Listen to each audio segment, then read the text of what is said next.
Happy New Year. Happy 2025. I'm going to be honest. I'm just going to be myself with this. 2025 does not have a good ring in my ear, primarily because of Project 2025, okay? I am not excited, okay?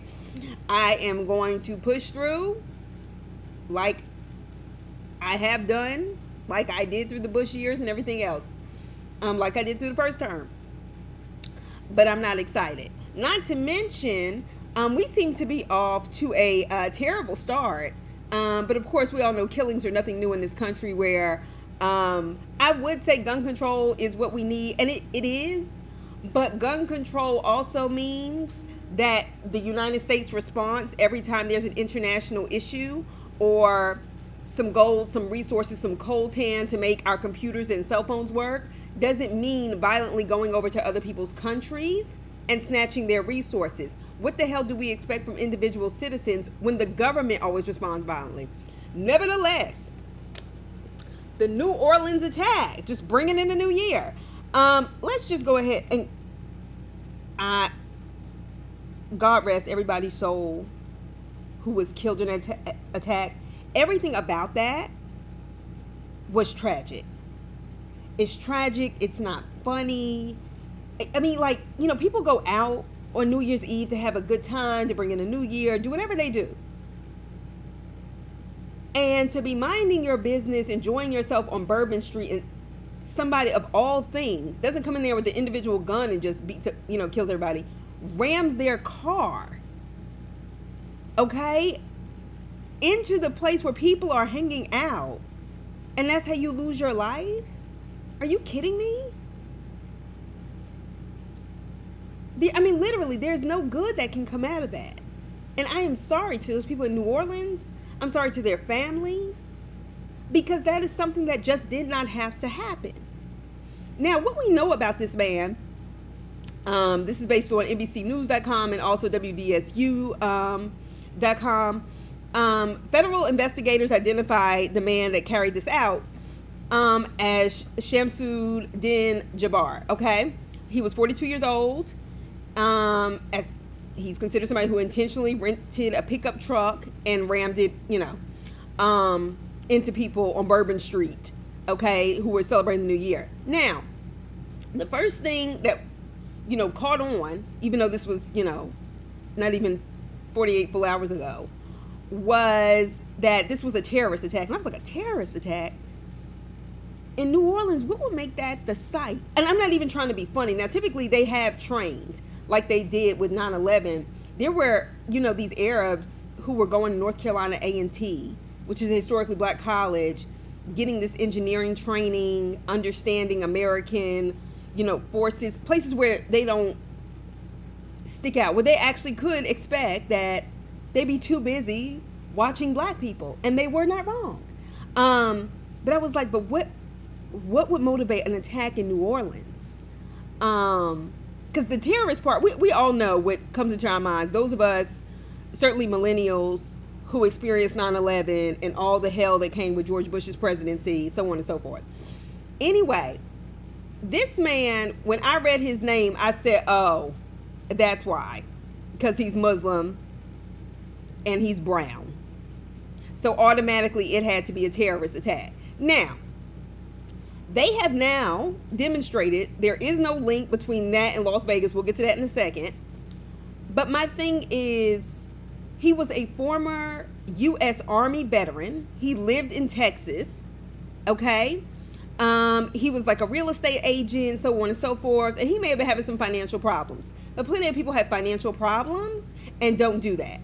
And my thing is, when I heard Army veteran, that was the thing that kind of made me go, because we know that we don't do well by our veterans in this country. Everybody that signs up for the military, many of them are gung-ho America, and many of them feel like they don't have any other choices to support themselves. Okay? So it's not like everybody agrees with the politics, but my thing is, we don't have enough mental health care for Army veterans, so on and so forth.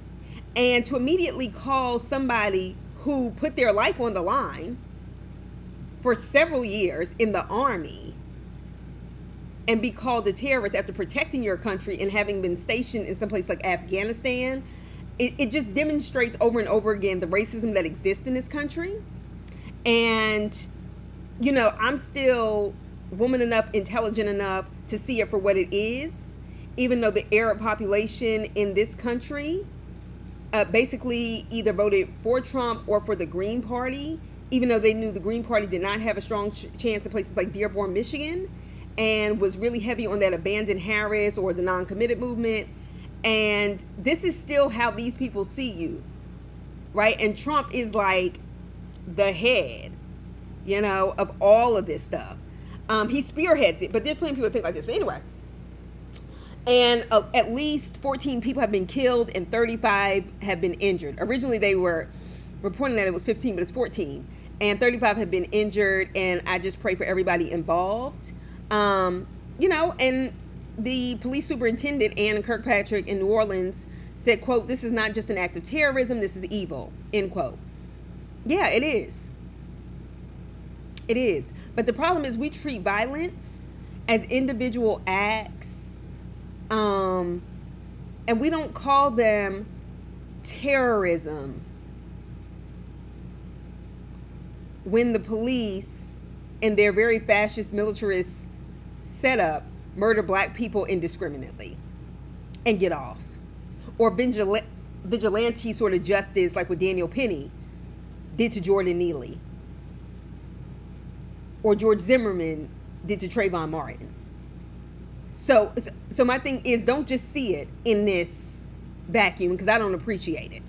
Anyway, they said that he had Facebook posts on New Year's Eve supporting ISIS, that there may have been an ISIS flag. It may be, may have been the case, but somebody who served in Afghanistan, I have questions about why in particular that somebody could be shifted politically who signed up to be a part of the army for the United States. We have to really deal with this. We know the United States is not going to deal with the fact that that can develop a level of resentment when people are seeing how people are mistreated, you know, the waterboarding, the torch, all the stuff they were doing, wild stuff. Anyway, but have mercy on all of those people involved, okay? Now he is dead, so there's not, you know, it's just what it is. All right, so here we go, y'all. Now the reason why I went through this stuff about Jabbar first as an Army veteran, because I find it amazing that when we see, they have found that there is no link according to news sources at this point. Nevertheless, we do also need to acknowledge, okay,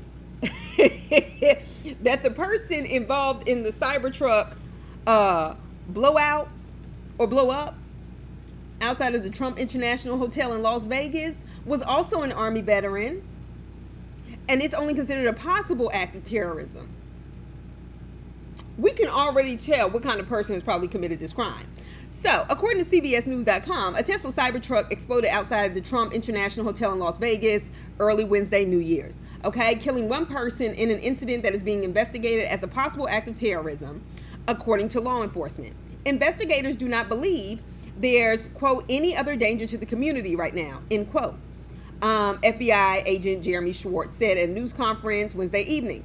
The sole person inside the vehicle died, and 7 people suffered minor injuries. Sheriff Kevin McMahill of the Las Vegas Metropolitan Police Department said he called the explosion, quote, an isolated incident, end quote, and said there is no indication that it was linked to ISIS. Now, the only reason why they're even making that connection is because their immediate public and written record went down to immediate terrorist attacks and ISIS when it was a Muslim man, a Muslim American man. And this person is an Army veteran as well. Matthew Allen Leibelsberger, 37, an active duty U.S. Army Special Forces intelligence sergeant who was serving in Germany but on leave in Colorado at the time of the incident. And that's who the Cybertruck was rented to. That sounds like a German name. It also sounds like a possibility of a German Jewish name. But it's not treated that way. Do you see what I mean here? He was 37, another U.S. Army sergeant. What's happening to people in the military that this is happening on the same night? Now, granted, people do crazy stuff. We know people can have shootings in Salem, Oregon, all the way down to Pensacola, Florida. Like, it doesn't have to be. But this is, in particular, with these explosions, it's something we need to figure out why Army veterans are responding this way. Also, the fact that it's in front of Trump's International Hotel gives me the same pause I had in the second half of 2024 with the multiple incidents. Okay? This seems like a rev up to continue engaging in war across the Middle East, and an opportunity to kind of build the propaganda around why we don't need these immigrants, why we can't trust the Muslim world to justify whatever kickbacks and money that we know they're going to get when they continue bombing Palestinians, when they continue going to war with ISIS and things like that, which I don't even have time to get into all the details about that. All of those things matter. It's an isolated incident. The fact that it's in front of Trump's hotel will be plenty of fucking propagandist motivation behind violence against Muslims, whether they voted the way I thought they should have or not, and it's wrong. But see, this is the beginning of it. Okay, now let me just get to this. Okay, so speaking of immigrants and the propaganda around not having them, MAGA people, I hear y'all are a little tight right now. Y'all a little tight over the people that Trump is putting in positions of power to make decisions. Now, Vivek Ramaswamy, the Indian guy who was running for president and gave the story of his parents being immigrants, but he is a dark-skinned Indian, who espouses all of these racist ideas against black people in particular, and, conservative ideas, and just, I guess he thought he could blend. Baby, that is not how it works in this country. Even though y'all go into the convenience stores and follow black people around and everything else and treat us like dog shit, you forgot. Your skin tells people how they're going to treat you in this country, okay? And you know what? Fuck you. All right, so apparently Elon Musk, who is South African, so we already know somebody with that kind of education and that kind of money coming from South Africa is the descendant of beneficiaries from all the violence, the harm, the genocide and ethnocide of the South Africans, okay? Period, hard stop. We don't even have to look at nobody's family tree. Anyway, but billionaires Elon Musk and Vivek Ramaswamy, all right, may be advising President-elect Donald Trump on cutting federal spending, but they also have some advice for him about the U.S. workforce, all right, according to CBSNews.com, urging his next administration to bring in more foreign tech workers. Musk and Ramaswamy's views have sparked an online spat between factions of Trump supporters over immigration and the tech industry, whose businesses rely on the H-1B visa to bring in thousands of foreign engineers and other skilled workers each year from India, China, and other nations. Well, we know that because when we call in to help, we have a bunch of people talking to us in broken English who can't help us in the customer service stuff. Anyway, so this debate erupted, okay? While Musk, who himself was once on an H-1B visa and whose electric vehicle company Tesla has hired workers using the program, defended the tech industry's need to bring in foreign workers. Ramaswamy, for his part, wrote in an post that American culture, quote, has venerated mediocrity over excellence, leading to a nation that does not produce the best engineers, end quote. You want to know why we don't build the best engineers? It's because we don't invest in people's education and the human capital so that we can have engineers from in our country. And then they'll bring in these people from other countries who have had an incredible access. They are not even representative of the people, most people living in India or in China or anything like that. Those people have come over here educated within a certain financial range and live a certain kind of life and lifestyle. And then they're put forward to everybody else as the model minority, particularly black people, and then go, why can't you pull yourself up? They are not representative of how poor India is, how many people are struggling in China without certain jobs. They can be paid less. You can bring them in and push your propaganda. Capitalism is what's killing us. It is, from healthcare on. And you have two people who don't even have loyalty or patriotism enough in this nation to say, let's shift the funding to ensure that other people have opportunities like us. They don't care about anybody but their fucking selves. And then, in that foreign arrogance of, oh, we're smarter than the Americans, they don't produce the best engineers. We could. And we have plenty of them. How many black engineers come out of, the agriculture and mechanical schools like FAMU and A&T and Alabama A&M? And need I say Tuskegee? Lonnie Johnson, the invention of the super soaker, who worked for NASA and got both his degrees from Tuskegee. Like, are we for real right now? Because y'all would rather them than hire black people. And people go, oh, prove. I don't even have time to go through all the history. Prove to me how they do. Don't pull it.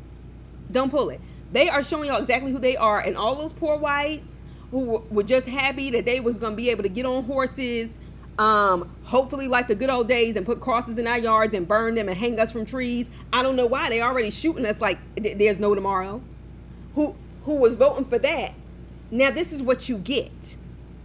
You so busy just not trying to have a black person in charge that here you are in a mess like this. And trust me, they'll make good on it. Insecure people, narcissists like Trump are very easy to manipulate as long as you stroke their ego. These people, and this is going to implode, because you have all of these arrogant white men and people who want to be white men having to work together and talking all this stuff. This is not going to last but so long. All of them are talking a little bit too much for me to not have Senate confirmations. All of them are talking a little bit too much for me to not have held political office prior to this. All of them are talking a little bit too much for me, for people who have not even seen the president that is going to be appointing them inaugurated. Okay? So miss me with the bullshit. All right. So speaking of bullshit, so at the end of the year, I like to always reflect, and I'm a teacher for a living. I don't, make this exorbitant amount of money, but I do believe in giving back to institutions that have helped me, like Spelman College, my alma mater. And I thought to myself also, well, is there any other thing I need to donate to Susan G. Coleman, because they were very helpful with my mother's, as my mother dealt with breast cancer. Those kind of people is what I mean. So I remember looking up the United Negro College Fund like a couple of weeks ago, because I was also the beneficiary of the Mellon Mays Undergraduate Fellowship, which actually created a pipeline for African Americans to complete their PhDs after leaving historically black colleges. And that was and I said, let me consider. But let me tell you what stopped me. UNCF, United Negro College Fund, a mind is a terrible thing to waste. Even though the people running it, apparently you want to waste yours. Let me tell you what stopped me. This headline when I got to their website. UNCF holds first meeting with Department of Education Secretary Designate Linda McMahon, December 19, 2024. This isn't even really known 2 weeks ago yet. First of all, she has not been confirmed Miss WWE Wrestling. We're going to tell black kids that there's a mind is a terrible thing to waste. And Dr. Michael Lomax, President and CEO of the United Negro College Fund, your order of business before this man is even inaugurated is to sit down with somebody who has been involved in so many scandalous different things, including Theranos with Elizabeth Holmes. All of these things that have really undercut people's opportunities and abilities to ascend, and outright racism. You gonna sit down with the designate, okay, that the Republican senators aren't even set on, and have a conversation with her about the United Negro College Fund in your attempt to keep money in the UNCF. Are you kidding me right now? And this is a quote from him. I had a productive discussion, and you can go to uncf.org to find this. I had a productive discussion with Secretary-designate McMahon, said Dr. Lomax. I appreciated the opportunity to discuss the issues of importance of HBCUs, HBCU students, the nation's underserved students, and how to improve the avenues of learning for all students. I found her straightforward, a good listener, and engaged on pertinent issues. When she is confirmed, I believe the UNCF can look forward to a strategic and meaningful partnership. You dumb motherfucker. And excuse me, I know that was hard, but sir, are you for real right now? This woman is working for a president who is saying we're rolling back DEI, people who have actively kept other people out. What he means is places like historically black colleges that were created because white people didn't want us anywhere near them in the first fucking place. And then turn it around and make it look like we've gotten something, because the idea that white people can't have the same kind of access that they don't want to our schools anyway, that just the idea that they could be kept from something is so mind-blowing to them and so offensive to them. Whereas we're learning, well, what did you expect? We don't have to let all of you in here, all of that shit, and that's your first order of business, and she hasn't even become the education secretary. And I know there's going to be people that think, well, that's kind of smart to get ahead of it. Then why didn't we see that same attitude with Joe Biden's education secretary before he was confirmed? Why didn't we see that with Barack Obama's? Y'all kissing ass and y'all bowing down too soon. Oh, they plan to defund education. They're getting rid of the whole Department of Education. I don't even know what she's going to be running. If she education secretary, she ain't going to have no job in 2 years if they stay true to what they're doing. Like, are you for real right now? Like, where is your backbone? Where is the spirit of the boys? Where is the spirit of Ida B. Wells? Where is the spirit of Anna Julia Cooper? Where is the spirit of Mary McLeod Bethune? Strategic is one thing, but being bootlicking is another. Miss me. And UNCF, y'all need to switch leadership, because this is absolutely unacceptable. Absolutely. MAGA people, you getting what you deserve. The problem is y'all want to drag all of us with you. Don't say, oh, I'm not. There was a guy on TikTok, I wish I could remember his name, but he was like, I don't have time to discern which white people are good and which white people aren't, who voted for this and who voted for that. They got to sit in this by themselves. We made it very clear by who we voted for and where we stood. And then you have black people like this doing this kind of stuff. No, sir. No, sir. A mind is a terrible thing to waste, and I need you to go find your damn mind. Now, anyway, those are just my thoughts, my Poli-takes, if you will. And I will talk to y'all soon enough. Be sure to leave your thoughts in the comments. Just be respectful so it doesn't have to get deleted. Just within reason. All right? So anyway, I'll talk to y'all soon. Bye.